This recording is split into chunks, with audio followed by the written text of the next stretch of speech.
Good morning, everybody, and welcome to this session of Thrive TV. And today we're going to do some creative writing with you. So get your creative thinking caps on, and we're going to go through some exercises and hopefully create some lovely poetry as well as we go through. So just wanted to start off by thinking about what is creative writing, really. And it can be anything, can't it? It's you know, in the nature of it, what it says, creative writing. It's just rich description, using lots and lots of adjectives really to kind of colour the writing and describe it and make it leap off the page. It's also been described as painting a picture with words and using lots of comparisons and between perhaps nature or inanimate objects and animate objects, and really kind of trying to bring everything alive off the page so that the person reading it is really interested and wants to read on and really understand what it is your message might be in your writing. So it can be really quite a personal thing. And for me, it's a personal way of being creative and having a creative response to nature.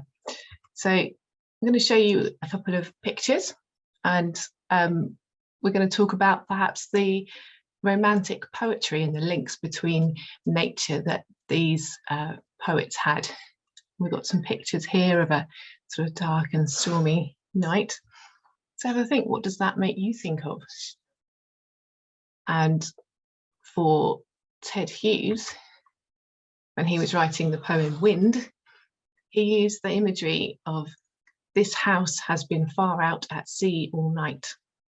And I think that really describes that feeling that we only had a couple of nights ago, actually, with the wind buffeting around the house. And it really did feel like we were being, pushed around by the sea and the waves, as if we were out at sea in the night.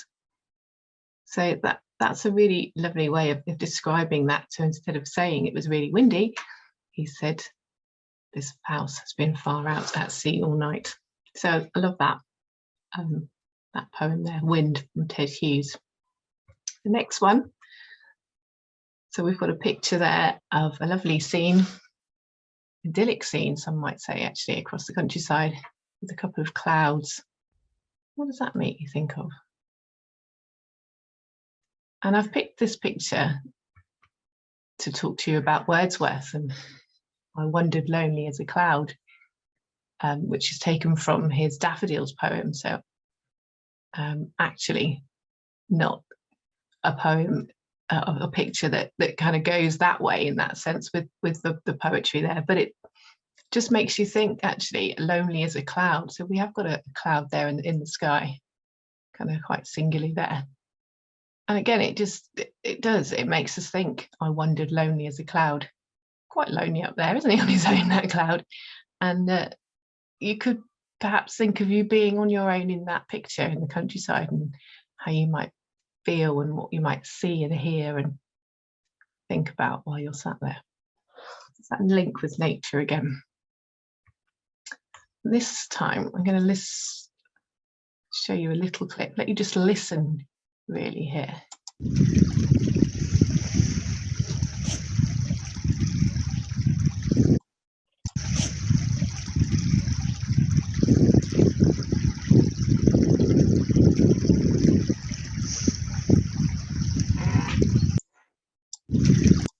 So just listening there to the sound of the water running there. And again, we've got some Wordsworth, these waters rolling from their mountain springs.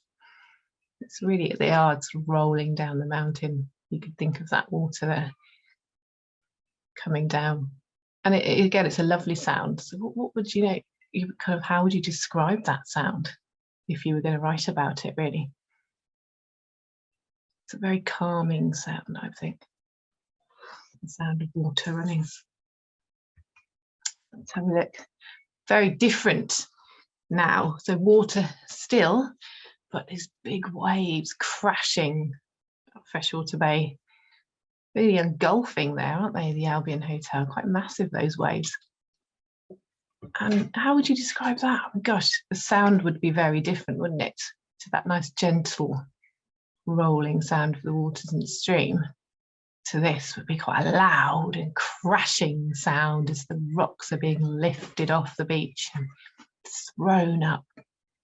And I think this is what Byron was sort of thinking about when he wrote "By the deep sea and music and its roar." I think that fits quite nicely with that picture there. A slightly different take here. So we've got some Tennyson. You might know The Charge of the Light Brigade.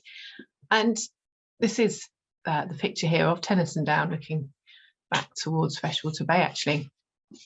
And if you listen to the way the words sound as you kind of say this poem out loud, see if you can kind of think about what's happening here if I read it out to you.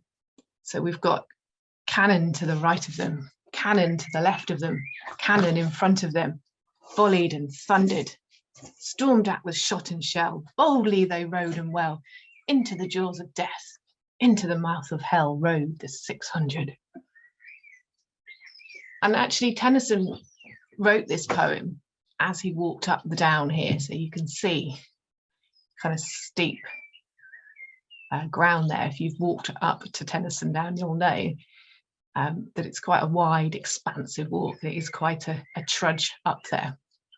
So if you go back to the poem, cannon to the right of them, cannon to the left of them, cannon in front of them, and he's actually, as he's walked up the down, when he kind of found out about this disaster happening in the Crimean War, he kind of got this feeling from sort of stomping his feet, stomping his boots, making that noise as he walked up the down. And that kind of, the sounds in his head then kind of turned into the words, and he could then talk about what had happened in the disaster and with these 600 charge of the Light Brigade. And you really get the sense of if you walked up the down now, how that kind of fits to that pattern, which I think is lovely about poetry as well. And a nice local link for us there with Tennyson. Okay, so this here, again, a lovely local picture. All these are my own pictures. And I'm going to just put all of this up here. It's a bit of Byron for you again. And I will read this one to you as well, because again, I think this is lovely. It is the hour when from the boughs the nightingale's high note is heard. It is the hour when lovers' vows seem sweet in every whispered word, and gentle winds and waters near make music to the lonely ear.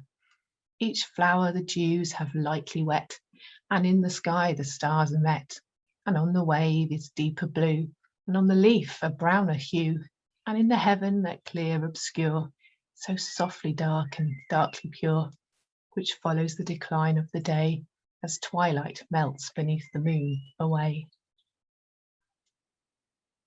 And that lovely last line, as twilight melts beneath the moon away. It's talking about that time, isn't it, between we're not quite day and we're not quite night, that kind of twilight. And just really makes us think again about that link between what we see around us in nature, and how just the passing of time and the day can be explained in such lovely turn of phrase. In the heaven, that clear obscure, as the browner hue, you know, the changing times and the changing seasons almost in there as well. So again, lovely, lovely links to some lovely phrasing. Okay, so what we're going to do is kind of look back through each picture, and I'd like you to think about some words that kind of come to mind. And if you'd like to share them with us, perhaps you can pop them in our chat underneath. That would be really lovely. So we're going to go through, I might say a couple of words.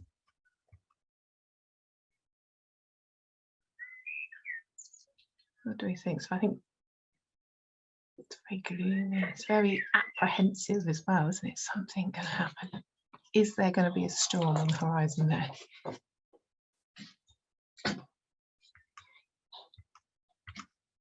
Next one that we've looked at, so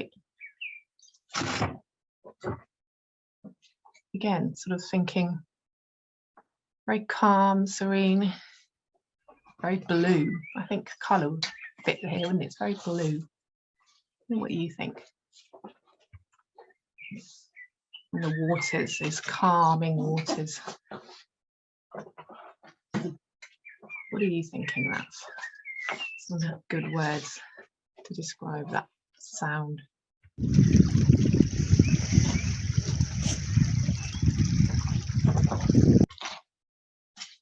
And then onto the stormy seas, booming sounds as the sea crashes up against the rocks there.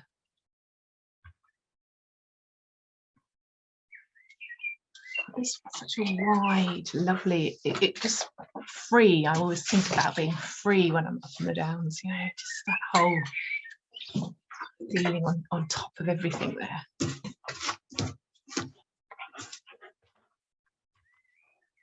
This one, I just feel this quite kind of relaxing and contentment, I think, as well for me. Contentment. Okay, so now we've got a few words around these pictures. Think about one of these pictures, or a nature as it in its whole, or a nice place, or a sound. Perhaps you can see something out of your window, or I can hear the birds today, which is lovely. Perhaps you can hear that. I'll kind of put it all together now. So thinking, what could you see if you were there? What could you hear? Could you smell something? Could you touch something? Kind of thinking all these kind of sensory things in the way that our kind of romantic nature poets that we looked at earlier, they would have sort of thinking about all these things as well as they were talking about the nature that they were witnessing. And then we're going to write a poem using those kind of sensory starters as well. So we could actually just write a poem using I can hear the birds singing in the distance, and I can see them arcing across the sky. I can smell the sweet salt of the sea spray as it crashes against the rocks. And that's a poem.